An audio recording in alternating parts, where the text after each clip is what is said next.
Additional information about our license and MIT Open courseware in general is available at ocw.mit.edu. Next week, this is our next to last lecture. I'll be giving the last lecture in the series next Monday night at 6. And the title of my talk is To See is the Root of Idea. In fact, the word idea comes from the Greek verb to see. So I'll be talking both about my own work and reflecting on the series as a whole. But tonight we have with us Leslie Tuttle, who has had a couple of different careers. She started out in the first 10 years as a photojournalist, working for a Turkish development foundation and Oxfam America, photographing in Turkey.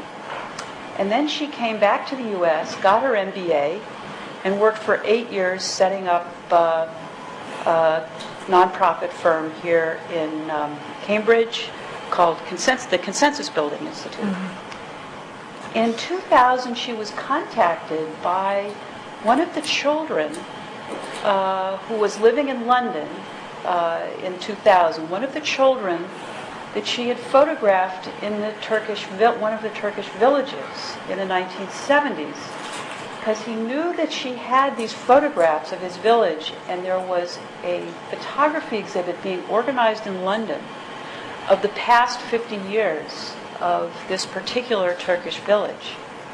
They invited Leslie to contribute photographs to this exhibit, and curious, she decided to go back to the Turkish village and reacquaint herself with the people there, and that started off on a whole other project, which she's going to share with you tonight.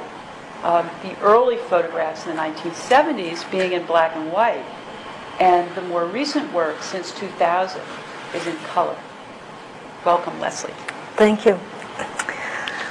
Well, I have talked for about 45 minutes and show you about 100 photographs, sometimes quickly and sometimes pausing to more to say about certain ones. And then I look forward to Professor Rabat's commentary, and I'm happy that there are people here not just from this academic world, but from other worlds of TV and radio production that might also join in to make the conversation lively. So, let me begin. Today is May 1st, International Workers' Day. I mention this because I'm thinking about how profound being in a certain place at a certain time can be in terms of experiencing catalytic public events. On this day in 1977, I was in Taksim Square, Istanbul's largest modern square, along with thousands of families, students, and workers who were out there in a holiday mood to celebrate International Workers' Day.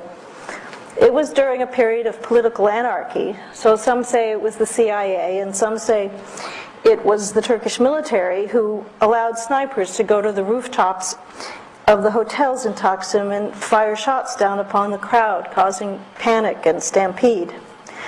Although I'd been in protests and riots in the U.S. during the Vietnam era, I'd never feared for my life quite as much as I did then and there. 34 people were killed and many were crushed and injured.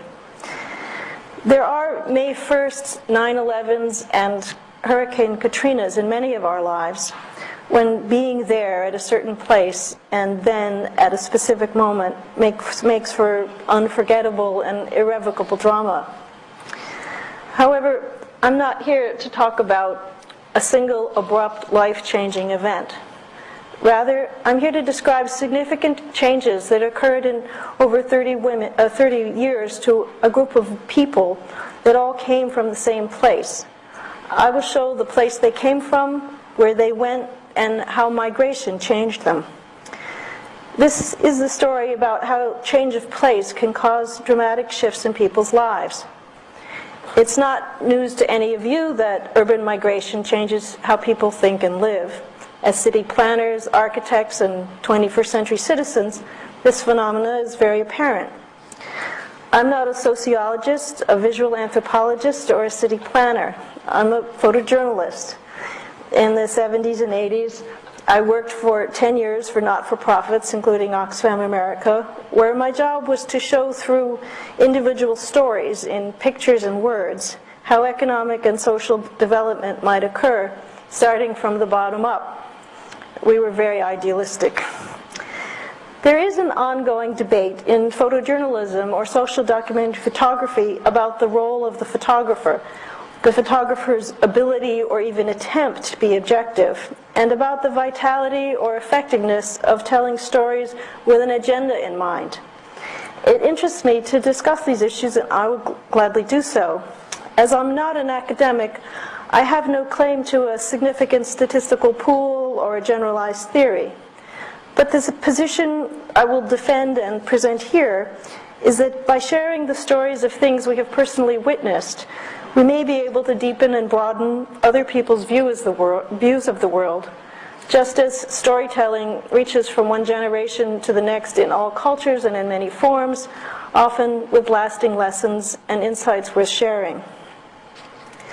My claim, my story in words and photographs, is about how urban migration made feminists out of very traditional village women. This is something I discovered, and I decided I wanted to show it to others. These stories are also about the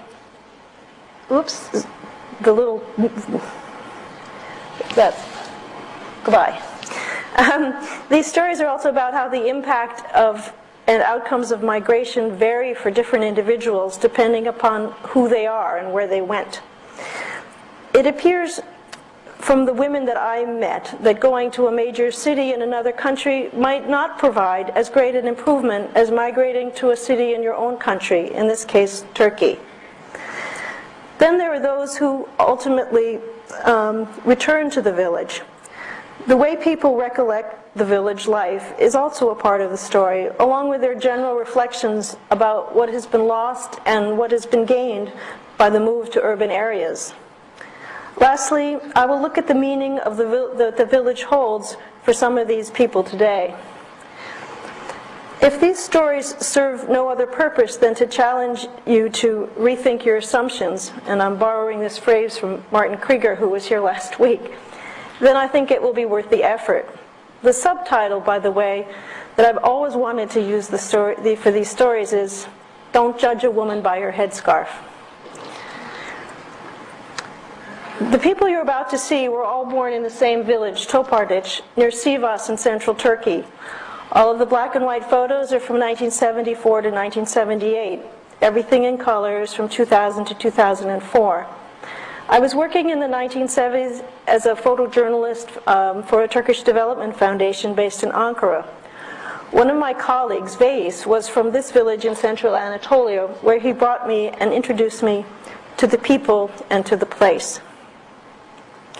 A key character in this story is Fadime.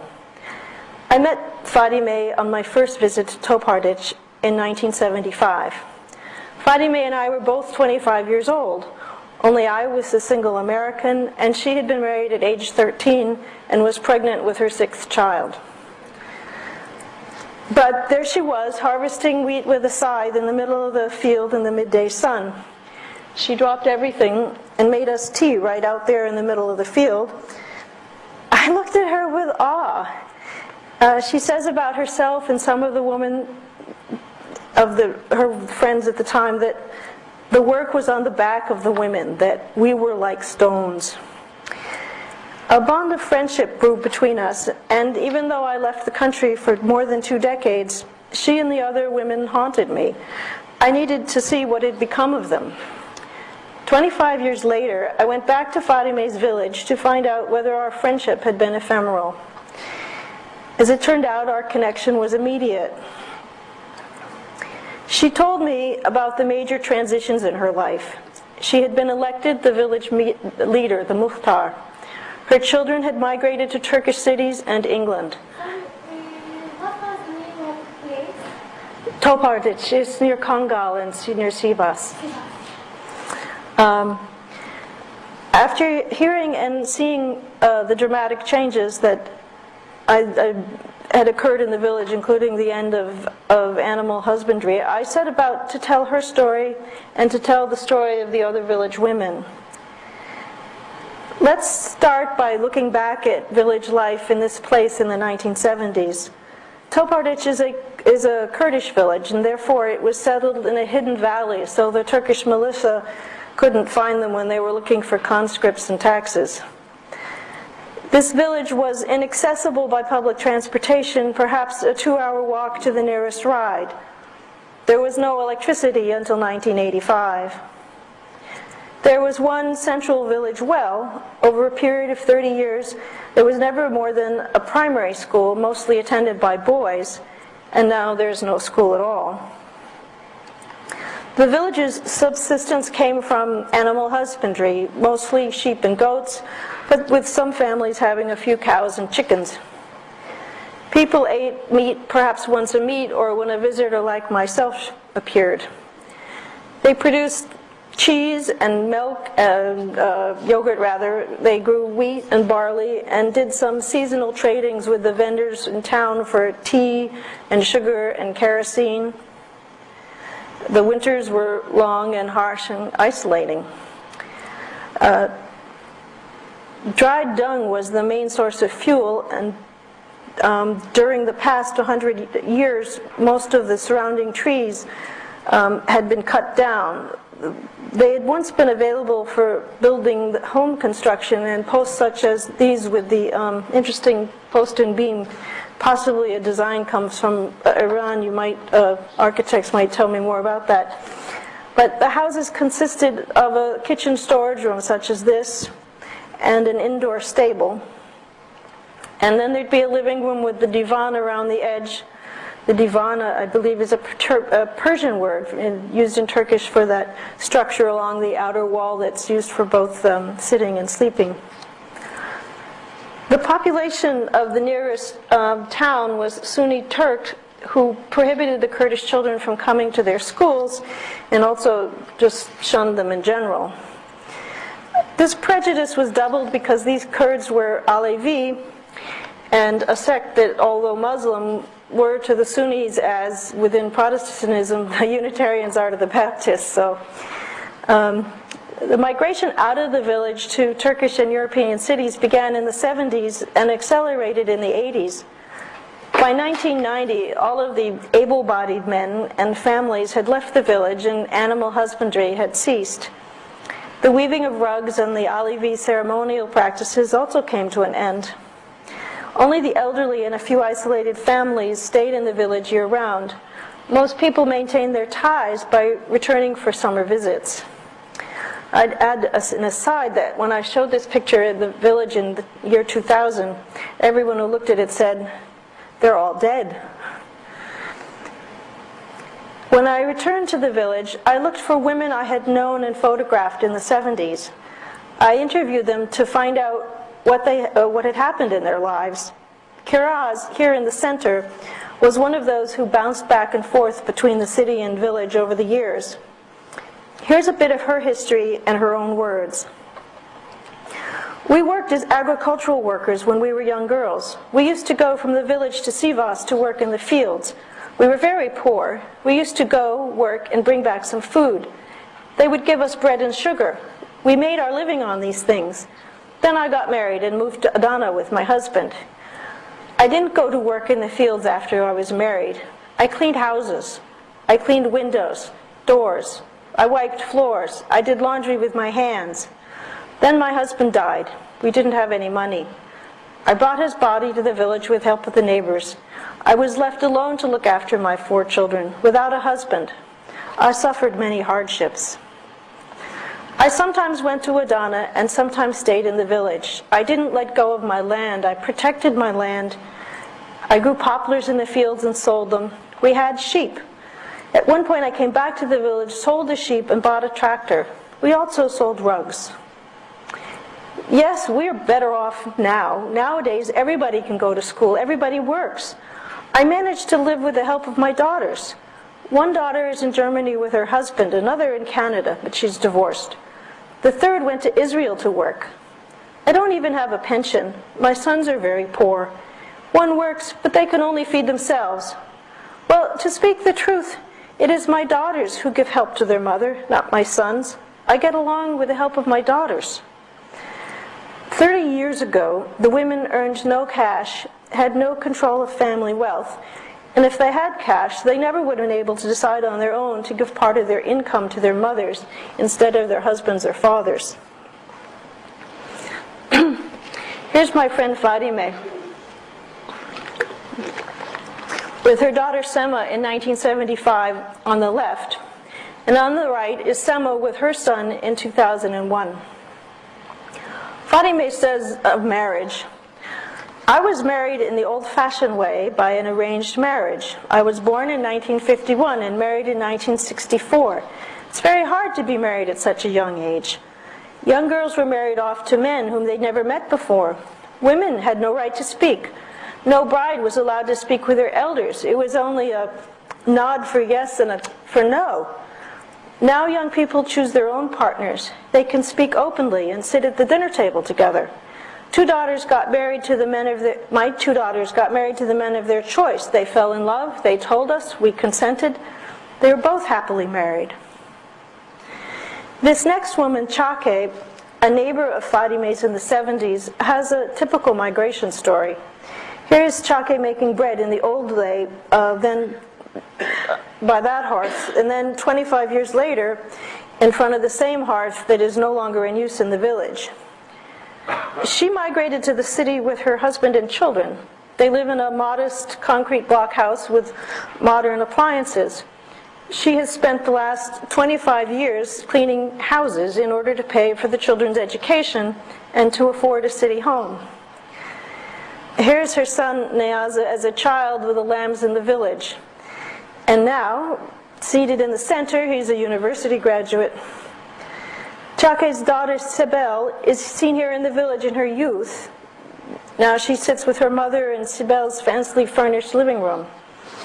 Sibel has worked in retail stores and is active in a left-leaning Alevi political party. Her husband is Turkish. He runs a record store and doesn't speak a word of Kurdish. The fact that Sibel is working, that she engages in political activity, that she has married a Turk, and that she insists she will not have children were all unthinkable ideas for her mother's generation and for centuries of generations before them. The material wealth and comforts that come with city life are one of the most obvious and common improvements. The backbreaking labor that characterized women's work in the village is lessened by the running water, electricity, appliances available in the city. That these possessions are cherished in this way is understandable. However, much of the population that initially moved to the city maintained a village-style life in their neighborhoods, their ghettos. Here in the city of Adana, with a population of nearly 2 million, the women gather to wash and dry peppers together in the street, just as they might have in the village. Bread making for special occasions takes place in the street. The male-only kavehane is also there. Suna, once a resident of Topardich, is seen here on her rooftop in Adana, where she has cleaned other people's houses for several decades while her husband had a job in the city. The exterior of her home, is in an old neighborhood inhabited by hundreds of people from Topardich. On the outside is a blue concrete block, and on the inside, some notion of Italian Rococo in a parlor where only holiday guests are entertained. And here, Suna's mother in the family room with the ever-present, always-on television. One of Suna's daughters is trained in textile design and has eloped, much to Suna's dismay, to Istanbul with an older man. One son left for England when he was 16, and he's been driving a red double-decker bus while supporting a family there. He doesn't visit because if he came back, he would have to do a 2-year military service in Turkey. The other son and daughter-in-law run a kebab shop in Adana. Suna and her husband are retired now, spending half of the year in the retirement home they built back in the village that has a swimming pool for the grandkids, solar water heaters, and 2 satellite dishes. For many from the generation that moved to the city and got their education there, the recreated life of the village lifestyle in the city of their parents is unacceptable. So they have tried to move away from those tight-knit communities in the city and have sought a new lifestyle in a new setting. That's Layla. Here she is entertaining her mother and Suna in her high-rise home. They all once lived in Topardic. Although her mother is illiterate, Layla has a university degree and teaches high school art. Her husband is an engineer whom Layla chose when she married him at 26. In Layla's words, "We are not very close to the people who migrated from the village. We don't want to be close to them. You know about that culture, the background of that society. It's not a very modern society. We wanted to raise our child in a more developed society. We've become aware of the advantages of living in a developed environment with different people." In contrast, here's Layla's mother, who sums up her life this way. "With my mother and father, I had a very simple village life. Cattle, sheep, cows. I never went to school. Of course, there was no school when I was a child. The school was built later. My mother and father couldn't afford to send me away to school. They didn't care much about sending girls to school. I got married when I was 15, then I came to Adana. We suffered a lot. We were poor. I had 3 babies. I worked as a house cleaner. I had to bear all the expenses and the burdens of sending 2 children to school. We only worked, just like slaves. And now we have a normal life, not rich, not poor. My daughter is a teacher. My son is a veterinarian. We're doing well. In the past, women didn't have any rights. It's better now." Here's Fatime's oldest daughter, Elvin, seen as a child in the photo, on the left-hand photo in the center row back, and more recently on the right.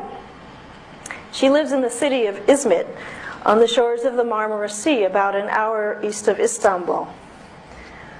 The Marmara Sea is the large body of water between the Bosphorus and before the Dardanelles that separates the Black Sea from the Mediterranean, right over the earthquake fault. Elvin grew up in the village where she got a few years of schooling. For a time, she was sent to relatives in Istanbul to attend high school. Then she cared for her older brother Ali's first child as its mother for 5 years when Ali and his wife migrated illegally to England. Eventually, Elvin met and got engaged to a man whose family had left the village when he was young. They courted, and she followed him where his medical studies led him. Over many years, she completed a university degree in hotel management. Here are some of her thoughts about the change between the generations. "Our generation is the bridge between these 2 generations. If I were to tell my child this whole process in the future, he would not understand it. The generation prior to ours thought that having children was for making them work and to take care of their parents in their old age. Parents wanted their children to become their guarantees for their future support. Raising kids was analogous to raising workers. After our generation, this mentality was not the same because people understood the importance of education. Regarding decisions from every aspect, my father used to make a decision and my mother used to obey it. At that time, many girls were sent outside the village so they could continue their education. When my father went outside the village, had different friends, saw different lifestyles, he understood that when people studied more, they would become more powerful. All this influenced his changing. My father made the decision I would go to Istanbul and attend secondary school. Frankly speaking, my mother wasn't consulted at all. In my married life, we have a democracy from every aspect. If we have to make a final decision about something, we absolutely talk. Our marriage is a dialogue. It's essential. We can even talk about a very trivial detail. If I have to persuade him to do something for sure, I will do so, and vice versa. Elvin lives in the high-rise complex, but she chooses to go to the green grocer down the road instead of the nearby supermarket. Now let's go from Elvin's market in Izmit to a market in London. In the back, the Cafe Millennium is Elvin's older brother Ali's cafe. They serve British breakfast all day and kebabs. Ali is the boy in the front right, and his siblings in the village in 1976. This is where he lives in public housing in London. The BMW in the front is his. He came to London on false visas with his wife 12 years ago. He left his infant son with Elvin because they had no assurance that the journey would be safe or that they would be able to sustain themselves once they arrived. For 7 years, they worked 15 to 18 hours a day in a sweatshop by day and doing sewing piecework at night. This way they paid off the gang the £5,000 per person it cost them to get into England. In addition, Ali and his wife worked to pay for his 2 brothers and youngest sister, Bergzar, to come in on false visas. One of them brought in his son Arif, then 5 years old, as their own. This is a Victorian building converted into a mosque in one of the Turkish neighborhoods in London. There are an estimated 300,000 Turks and Kurds living in London. Most of the first generation, like Ali, stay in their neighborhood, speak hardly any English, and survive on employment generated within the community. The British policy is that if you declare yourself a political refugee and do not leave England for Turkey for 10 years, you are granted British citizenship. Ali lived in England for 10 years without returning to Turkey. What does this policy mean for Fadime, their mother? It means that of her 6 children, she has not seen 4 of them for 10 years. The British would not grant her an official visa to visit them. Ali reflects about the impact of immigration on himself, his siblings, and his family. And these reflections, I think, provide some insight on how others in his situation might feel. Surely he doesn't speak for everyone, but the concerns he expresses provide a succinct summary of the costs and trade-offs many immigrants knowingly or unknowingly encounter. For this reason, and because of the clear way he articulates the issue, I will share with you a lengthy portion of a 2004 interview I had with him. This is Ali. Why was our desire to go abroad so great? Well, we got hoodwinked. Our friends dazzled us, not telling us the whole truth about their lives there, what conditions they had suffered. They implied with their behavior and dress that what the lifestyle was there wasn't really. The people who first experienced difficulties abroad didn't tell about these things to other people. On the contrary, they exhibit only the good side, nice clothes, food, jewelry, things they hadn't seen before, which were very attractive to the people. This arises from our ignorance and unconsciousness. In our society, keeping up with the Joneses still persists, as was the case with people going to Istanbul from the villages. This time, the same thing happened with the people going abroad, giving false images about life there. These people caused the creation of a false image, like money was collected either from the trees or off the street so easy. We went to the big city for all the same reason. Turkey's resources are insufficient. People started this adventure with the hopes of attaining better possibilities and living conditions in other countries and other lands. Maybe some of us did get better conditions economically. We did get some material benefits. This, we all, starting with me, have to think about. Maybe some of us earned money, but was this the sole aim of our coming here? The important part is what we lost morally in our values. We were introduced to money here. There were times when I said, I wish I had money, but now I criticize myself and I hate money. All right, one has to have enough money to live on, but if it only is a means. Now I'm asking, first to myself and then to all the community, did money make you happy? Instead, we lost our values, customs and traditions, dances, music, our respect, our love. What money can bring these back to us? There used to be respect for the elderly. There were good human relations. There was no money, but there were moral values. I lived these things myself in Turkey. I didn't watch these things in movies or read them in books. I know this from my own experience. I'm not objecting to the way other societies live. A British child acts according to how he's brought up. That's only normal. But why should I try to imitate their lives? Why should we immediately want to assimilate into British culture? None of us adults can even speak English. We have lost control of the children. They are the ones speaking English. We need them to interpret for us at the schools, and they can easily fool us. Who is guilty if you don't teach your culture to your children? In the end, life isn't about earning money, wearing nice clothes, and riding in nice cars. Many here enjoy their residence permit, but don't they feel insulted when they are treated as second-class citizens in the airports, at customs? People with British passports just pass by while the others wait in queues. Isn't this a double standard? Look at the lives of my parents, Jafar and Fadime. No washing machine, no dishwasher, no car. Their children have all of these. They have everything, appliances, instruments, vehicles. But here, if we go back to the same point, what is important here? Whose moral values were more precious? Who is more worthy as a human being? Who is more admired, more trustworthy, more dependable, as a friend who keeps his promises or how he hosts a guest in his house? We can conclude that money is not everything. A human being is a human being no matter if he has money or not. In some ways, Fadime in the village has lived a better life. Here is Fadime's youngest daughter, Berguzar, in a London cafe. The school in the village had closed by the time she was old enough to go. This was in part due to the fact that most of the families had migrated out of the village and only returned in the summer. So she was sent to be living with relatives in Adana to attend school. However, at age 16, before she finished high school, Ali sent for her to come to England. She's 24 now, 8 years into the 10 before she can return to Turkey and see her mother again. She is supported by her brother, working sometimes in the cafe. Her main passion is Kurdish and Turkish folk music, which she learned first from her father, who you see now with his saz back in the 70s.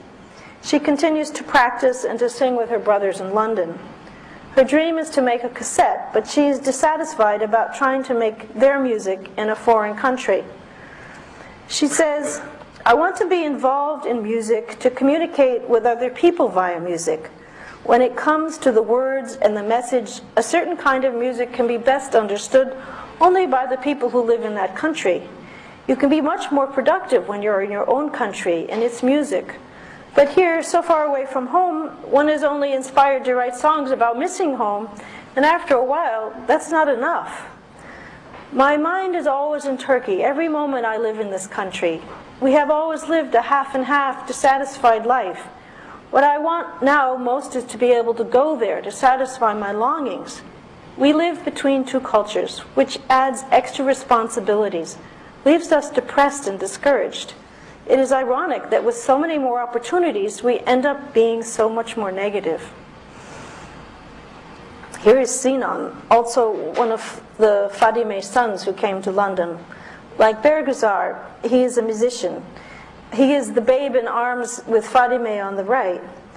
For a while, he and Ali ran a music school in London to teach the local kids Kurdish and Turkish folk music and how to play the saz. It was a gathering place for the youth of the community, but it didn't pay the rent, so it eventually shut down. Sinan plays sometimes in nightclubs in the Turkish neighborhoods.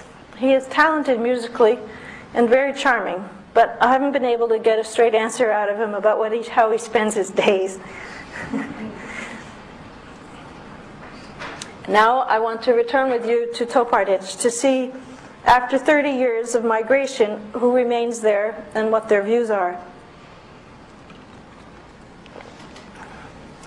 Here's Fadime's father-in-law, Hassan Baba. One of the reasons Fadime stays in the village is to take care of him. He refuses to live in the city. In an interview, he said to me, I don't like cities. The village life is good enough for me. Dry bread, cold water, that's good enough. The mountain bird doesn't fit in a vineyard, and a vineyard bird doesn't belong in the mountain. This is Hassan Baba in 1976 with his late wife. When I asked him about the changes he'd seen in his lifetime, he commented, in the past, the women wouldn't go about with their heads uncovered. A bride wouldn't go out for a month, Now it is all free. There is a civilized understanding. Old heads become new heads. But the old days were heaven compared to today. There was goodness and blessing. There was humanity. The elders and the young people were aware of the difference and the distance between them and respected each other. I am much older than you, but whoever you are, what it all comes down to is good manners, honor, kindness, and mercy. Hanım Şimşek, Fatime's next-door neighbor, recently became a widow. She refuses to move to the city on her son's invite as long as she can take care of herself in the village. A few years ago, her eldest daughter who was politically active, got involved in terrorist activities and was shot dead. She reflects on the old times.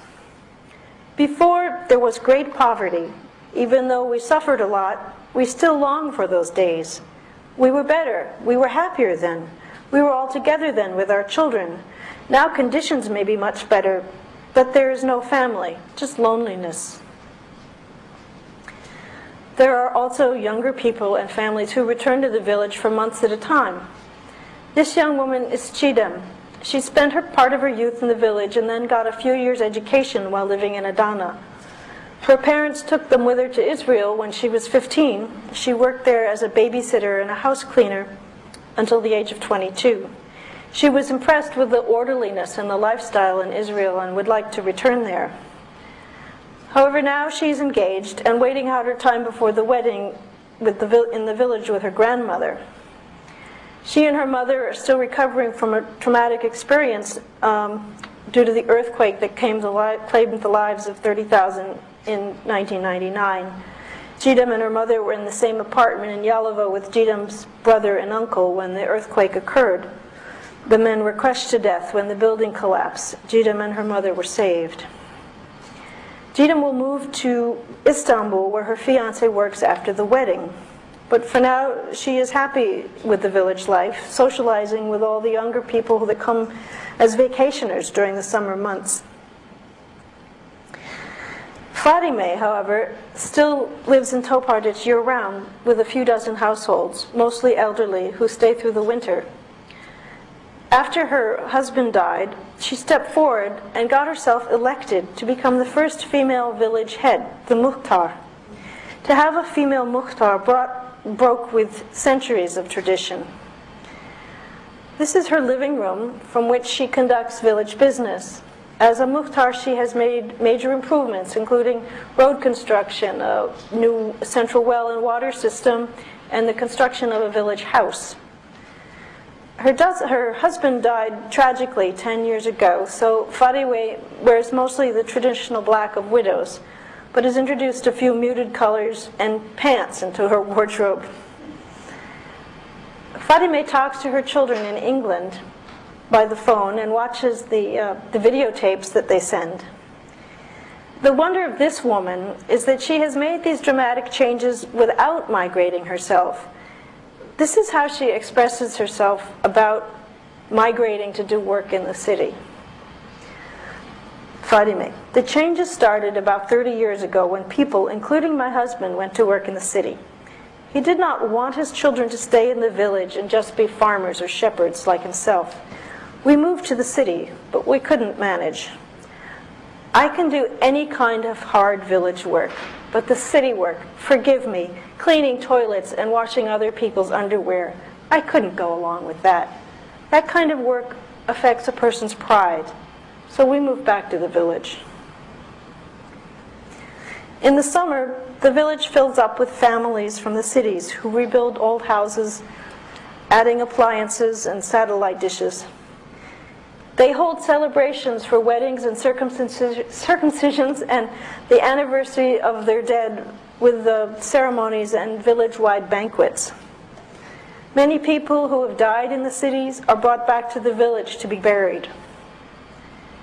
The old traditional gravestones are being replaced with elaborate marble ones, similar to those seen in the modern cities. Here is Jafir's tombstone, paid for by Fadime's children living abroad, who could not return to Turkey to attend the funeral. This procession walks to the graveyard to sacrifice a lamb that will contribute to the meal that the family of the remembered dead prepares for the hundreds of people who come to the memorial. The dead man was a young political activist who was shot a year ago. His memory is honored, prayers are said, dirges are sung, and the community comforts all of those who have loved ones who were buried there. At first glance, the words most of us that would use to describe this place, this village, Topardich, are in the middle of nowhere or God-forsaken. It takes 16 hours and 3 different buses to get from Topardich from Istanbul. Why do people come back? What is special about this place? What meaning does it have to them that they cannot find in Istanbul or Adana or London? No one is returning to tend sheep. The rugs that were made here once will never be woven again. Eventually, none of the elderly will remain for the winter. But I imagine that Ali and Berguzar will try to describe the spirit of Topardich in the songs that they will write. I began by saying that I would show you how urban migration made feminists out of traditional village women. This was the discovery I made and the finding that encouraged me to tell their stories. I purposely used the term feminist to provoke discussion about what these women have achieved. No one has ever used the word feminist in their conversations with me. They have never been, no one in these pictures, they have never been a part of any organized feminist organization. Yet, in my view, they are feminist by their actions and by their accomplishments in the light of the centuries of tradition they've had to overcome. For the older generation of illiterate women, such as Chake, this pursuit of a feminist path involved taking a job outside the home, receiving wages and controlling a part or all of the money, and participating in key economic decisions affecting the family. For their daughter's generation, feminist action involved insisting on an education, choosing their own husbands, and marrying later in life so that they could finish their education. It also involved taking advantage of health services, including contraception. Both in the village and in the city, women for the first time joined political organizations and took political office. Once my efforts to document their stories were underway, the most surprising thing I discovered was that the women who migrated to England experienced far fewer improvements in their lives, other than material comforts, than the women who migrated within Turkey to Turkish cities. Their lack of training and limits on their job opportunities in England restricted their personal development and independence. I assume that language and social barriers are the reason for this. It will be interesting to see what changes, and we might dare to call them improvements, that their children who have grown up in British schools might experience.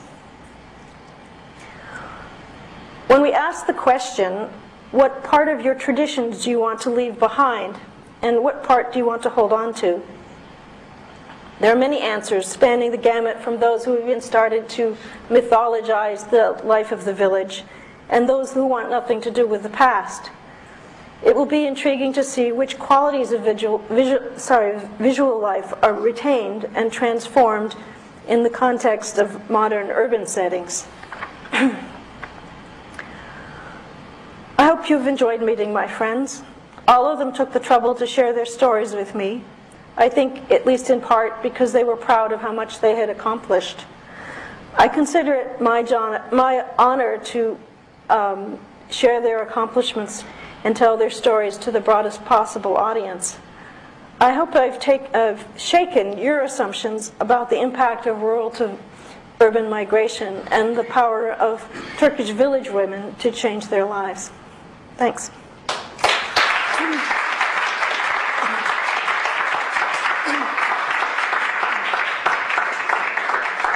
This lecture is co-sponsored by the City Design and Development Program and by the Aga Program for Architecture at MIT. And I've asked Nasser Rabat, who's the director of the program, professor of architecture here at MIT, to make some comments before we open the floor to a general discussion. Nasser. Thank you. and couldn't have chosen a worse person than me to make these comments, but I'll make them nonetheless. Thank you, Leslie. It was very beautiful. I should start by saying that the visual quality of your images are really stupendous, and I enjoyed them tremendously. I also enjoyed the way you wove in your narrative. Your narrative is actually flowing in extremely story-like way, although you are using social sciences tools of interviewing and sort of like bringing in the interviews in, and you even use statistics every now and then, and you use actually all sorts of like hard data, but nonetheless, I guess actually most of us have enjoyed it more as a story than anything else, listening to what she's saying. So thank you for that. I have two comments. One is to speak about immigration, and of course actually I know something about it myself. I am an immigrant myself. Probably actually half of you are immigrants or planning to be if you are not already. Why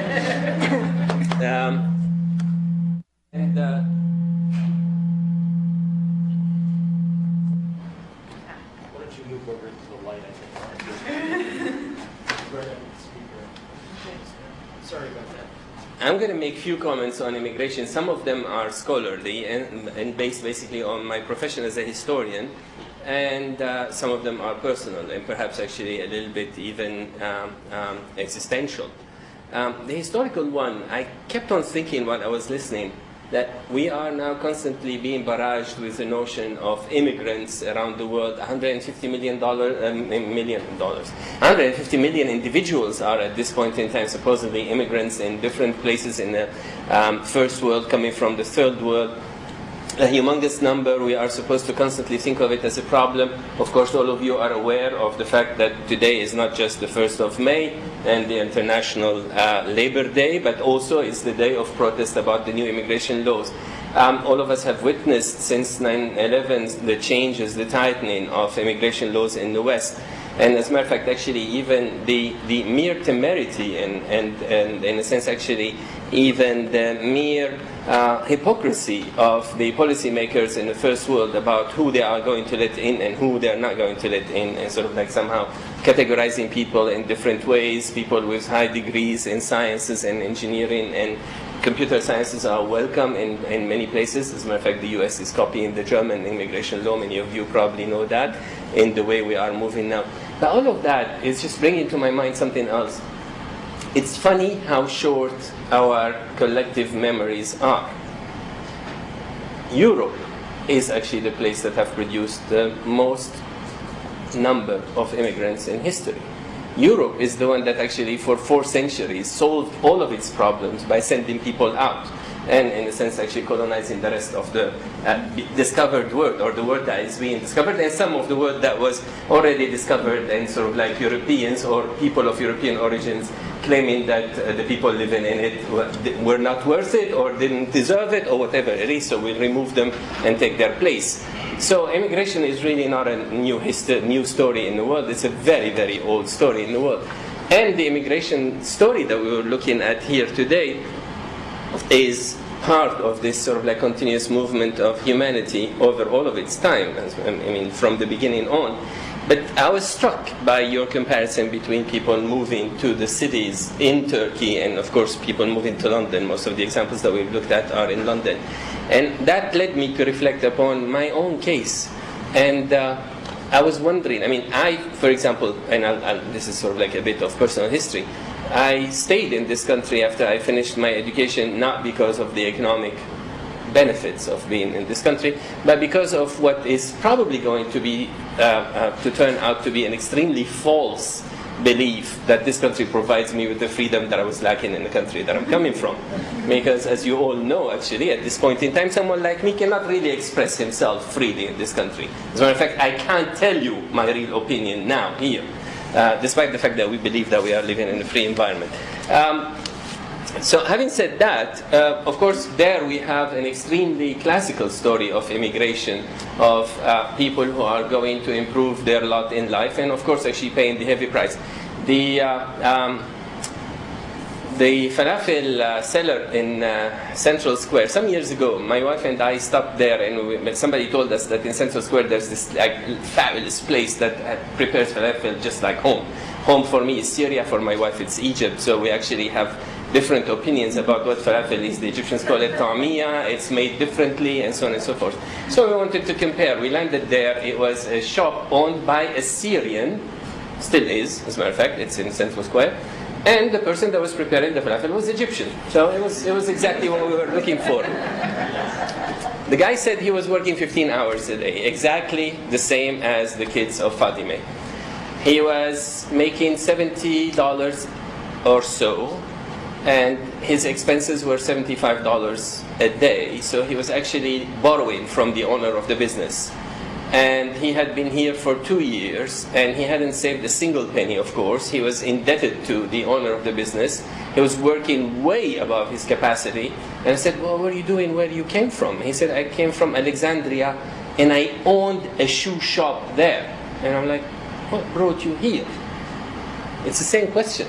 I mean, here we have examples in Turkey of people who went to Turkish cities and made it and somehow improved their lives there, and people who went looking for ways to improve in their lives elsewhere, in the West in this case, who did not improve their lives. As a matter of fact, actually, they sacrificed their lives. These are people who have lived in England for 10 years without the ability of going back home, totally deprived economically, totally deprived socially, feeling alienated. Ali's testimony is harrowing.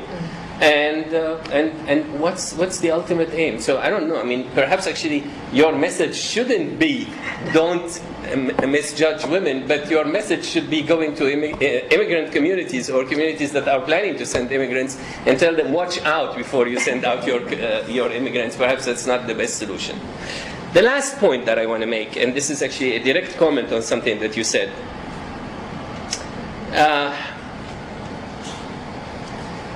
You said that what you were doing, you were a photojournalist 30 years ago, and you were trying to document how economic and social development work from the bottom up.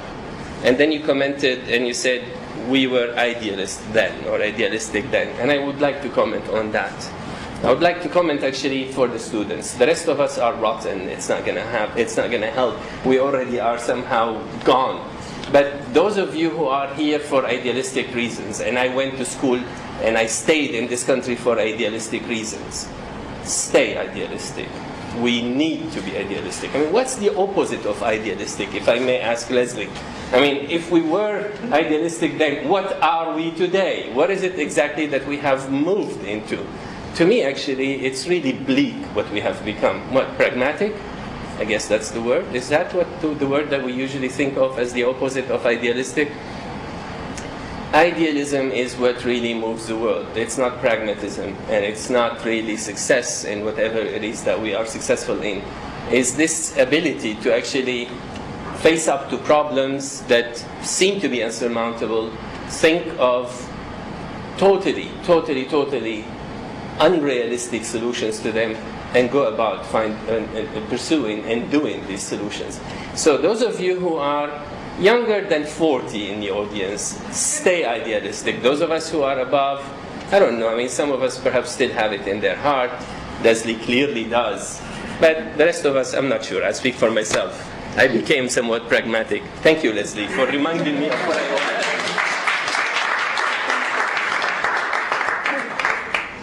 Someone wants to turn up the lights and ask some questions or raise some issues? Yeah? My name is Patricia. I am from Turkey. I have to point out some things, some highlights. Do you want to stand up and speak loudly? You explained the story of one family to us. And in this story, I think they live in a very small village. It should be less than 2,000. Because I am a player, I visited most of the part of the Turkey. I haven't seen this part of the Turkey yet.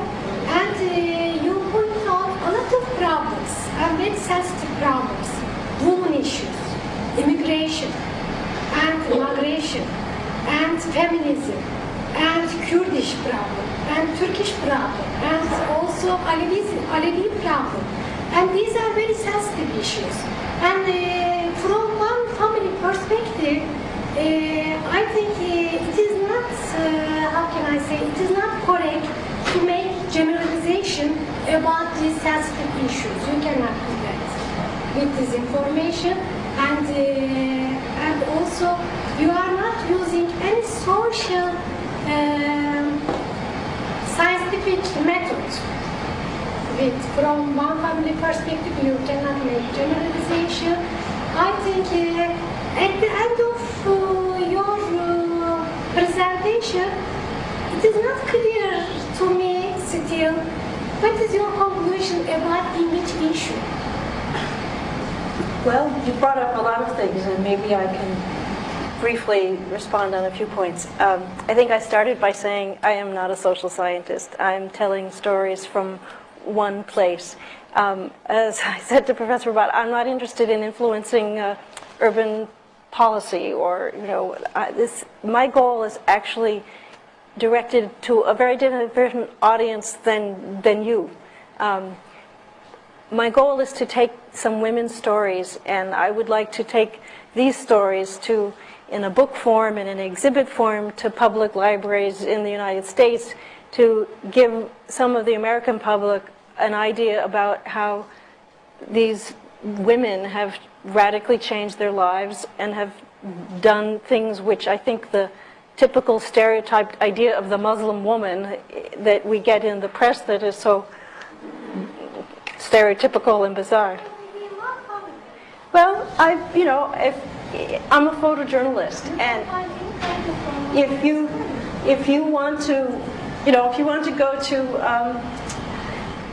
New Orleans and photograph all the people who are building nice houses, or you go to New Orleans and photograph all the houses that haven't been rebuilt, I don't claim to have a comprehensive view. I am not making any assumptions about people beyond the ones that I've had contact with. But as I said in the beginning, I think that for the purpose of making some human contact between cultures, I believe there's an advantage to telling stories about individuals, not social science statistics. That's up to the academics. And that if I could make some impact with opening up the minds of some people in other parts of the country about Muslim women, that they would have more compassion for this one family, then that's the extent of my goal. It's storytelling. It's not social science. I don't. It's one. There's one village. It's a small village, and I'm very, very aware of the sensitivity around discussing Kurds or Alevis, and I took the freedom to say some of those things in this room because I thought I could probably say it. But those are people for whom that's a Kurdish village, and they've experienced a lot of discrimination, and it's a bigger topic. We could discuss, discrimination against Kurds in Turkey over many hours with many social scientists, but these are the personal stories that have, and how it's impacted them. In fact, one of the things that they said about the Kurdish women who went to Adana is that often they got jobs that the Turkish women wouldn't get because their husbands allowed them to work in other people's homes, whereas some of the Turkish women in that area had stricter house rules and didn't get to go out and clean other people's homes. I mean, there's more to it, yes. Can we broaden the discussion? Yes.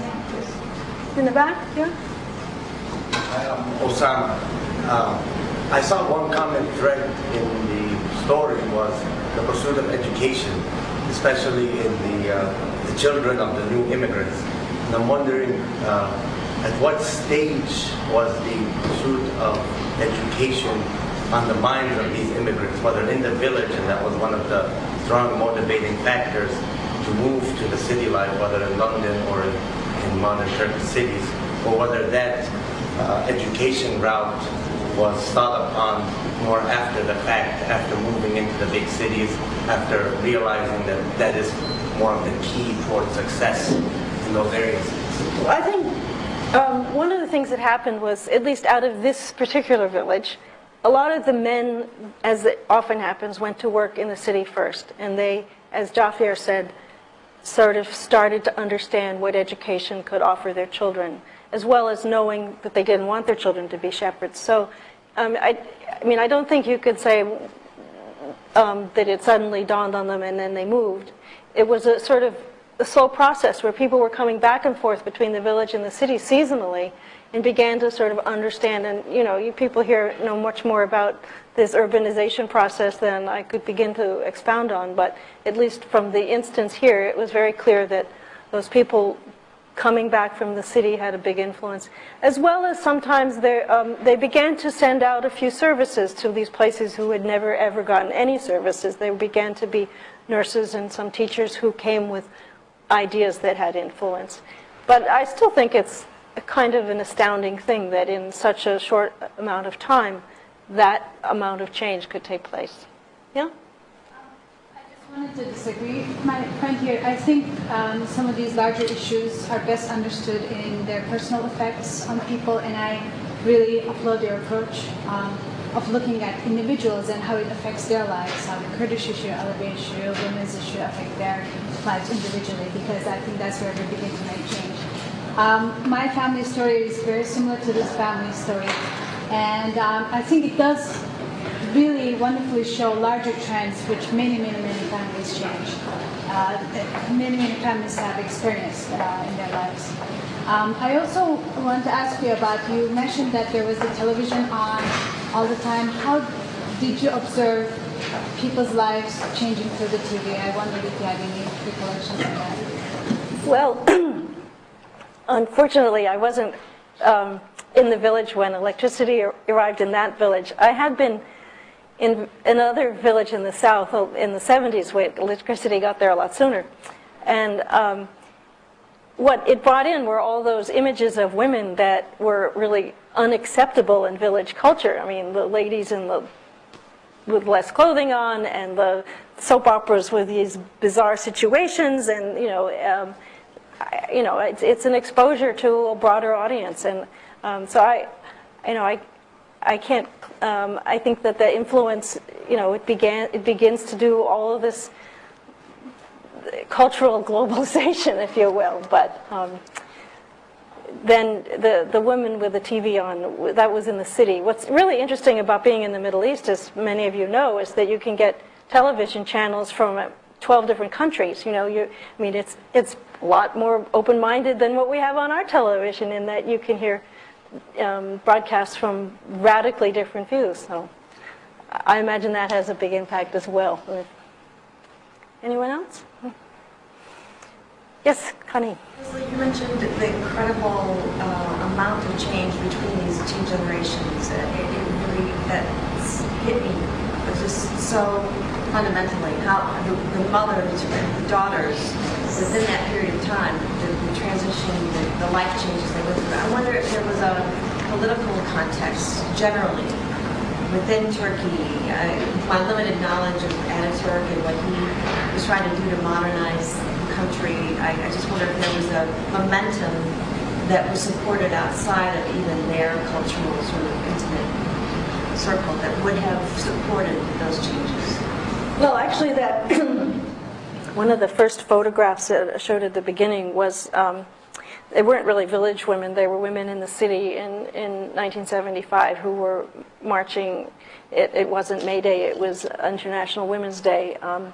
So, I would hate to try to capsulize several decades of Turkish social and political history, especially, but there were certainly movements within the cities. There are certainly academic feminists in Istanbul who, you would be very comfortable with 30 years ago discussing your ideas with, and the extent to which those ideas reach out to a village that is 600 miles away and inaccessible. It seems to me that the transitions that have happened sort of globally in terms of change are a function of this interaction between the village and the city. And you can find in Turkey, in the 70s there was tremendous political anarchy and upheaval, and then there were coups, and the political history is a part of it. But I couldn't begin to tell you what were the specific catalysts that, lead from one thing to another. Yes? My name is Helen Clark. I was a Peace Corps volunteer in Turkey in the 1960s, a teacher in southeastern Turkey in the Kurdish area. And this question of what was going on politically, or what the Turkish government was perhaps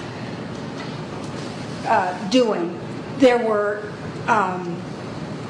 women teachers sent out all over Turkey. I happen to be an American, but there were Turkish women teachers sent out into very small rural areas, not necessarily to villages, but small towns where they had middle schools, and where probably 20 years earlier it would have been just totally unheard of. So those kinds of experiences, from the point of view of the people in rural areas, certainly must have affected them to see, young women coming as teachers and nurses and so on. So that's another way that change comes about. And I would also say on the whole question of migration, it's not only that people want to go to the city. It's clear that there isn't the kind of work that people were doing in the villages 40 years ago is not there to be done anymore. It's, Turkey is managing to provide itself with food and meat and so on, but the human labor required to do that is much, much less. So it's inevitable that people, for whatever reasons individuals have, this is a worldwide phenomenon. And, there are the individual stories which are interesting, but the whole thing was inevitable anyway, the emptying out of the countryside and the growth of cities. And I'd like to turn to the other part of our series here is on photography as inquiry. How marvelously your photograph showed the value of photography in capturing these two times 30 years apart. And your eye is really an extraordinary eye with a sensitivity to the everyday.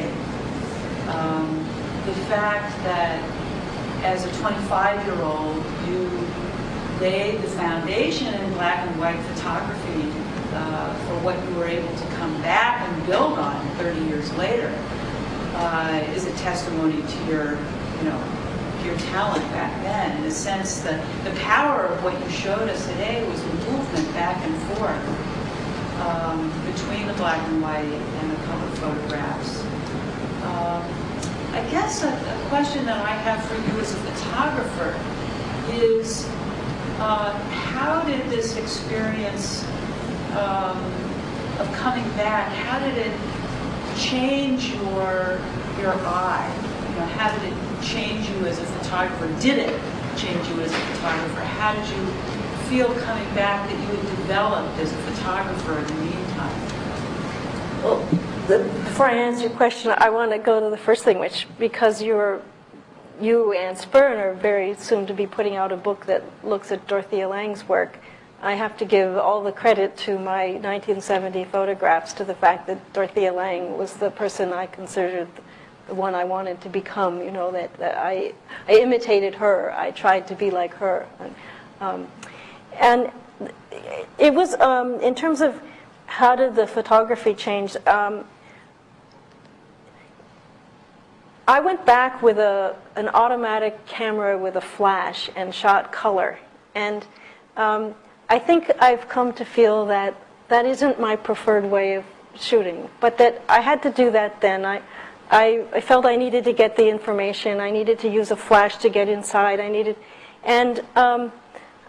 it's a quandary to me now, because I do have this, there are certain aspects of the black and white photography which are still very strong to me, and I'm kind of curious about what it would be like to now go back and do some black and white photography with the quality of light. But for the purpose of this, the garishness of the color is a part of the message. It truly does carry some of the information that. It set me up to be I think I'll have to be more experimental in the future about which way I go and how I use it. But I'm certainly far more aware now of the impact of those bright lit colors. Yes? Just a small comment. Turkish women teachers acting as role models goes all the way back to the 30s, alphabet revolution and so on. No, I'm aware that there were sort of village school teachers that got sent out. I had a friend who grew up in all of those little village schools because his father was one of those teachers in the... My mother was admired by all the women in the little town. Yeah. She was a teacher. Well, I think one of the things that people also don't realize about Turkey is that, in 1975, things like there were a larger percentage of women doctors and lawyers in Turkey than there were in the United States. I mean, that there are different aspects to which, maybe starting with Ataturk, the society started to change, didn't take exactly the same routes that, we in the West think are the ones that you ought to take. There were innovations then. But still. The Kurds maintain a separate identity, and I wonder, especially now with northern Iraq and the possibility of a Kurdish state, did you sense some antagonism toward the Turks, toward the Kurds, because of this separate identity? Well, when I visit in Turkey, I'm visiting with friends, so we can talk openly. And as you can tell, some of my best friends are Kurdish, so their experiences are often different from people from farther west in Turkey who have not lived in the East or been in the East. And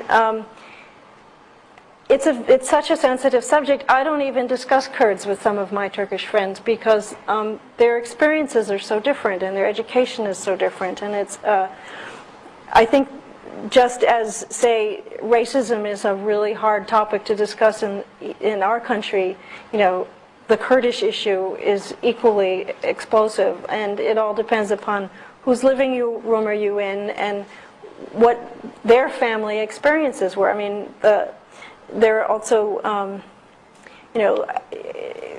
certain things people won't talk about with me because I'm a foreigner and because people's political histories, they don't want to be known. So it's very complicated and it's very hard, but there's certainly a lot of, it's going to be a long time before all those things are easily spoken about among different people. Marsha? I just want to thank you for seeing these photographs in this way, and the stories. Because I think in the storytelling and in the personal aspect of photojournalism, it gives an emotional impact of what these changes mean to a person, to a family, in a way that you can't necessarily get in just straight, dry scholarship. Because it allows you to sort of feel and project into their lives and imagine what those changes viscerally mean. So I think it's, especially for a non-scholar like myself, very valuable to prompt questions about what does immigration mean. And the sadness that you can't go back, you can't go home again. And what do you do about those losses? I mean, how will her children maintain their cultural identity as they have their children? Thank you. Parana? I have two questions, very different. The first one is Turkish state, at least publicly, is secular. And I'm wondering what the impact of that secularism is on women's emancipation in Turkey. And the second question is different, but what is the effect of this emancipation on men? And how have men changed, and how do you see women being different as, say, mothers? Because that has a lot to do with how a patriarchal society is also shaped. Well, I don't think I'm necessarily qualified to comment on all of that. That's a pretty big questions.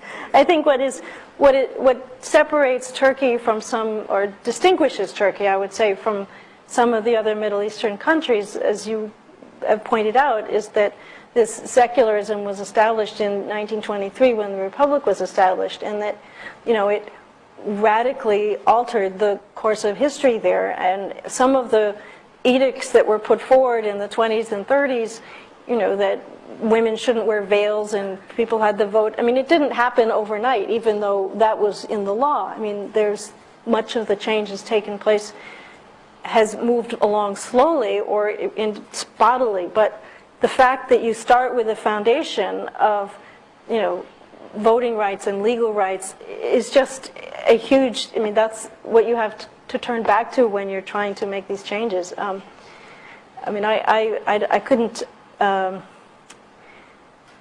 think it would be foolish of me to make some sort of gross generalizations about the men as well. I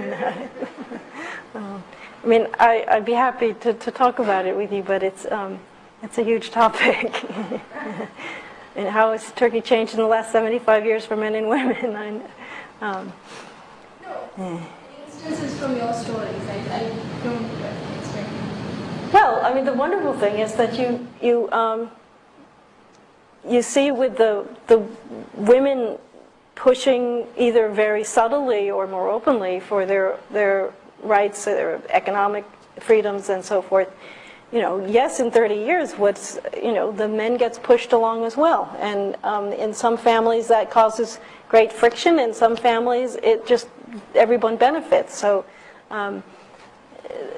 it depends a lot on class, about what where your education level is. You know, there's so many variables.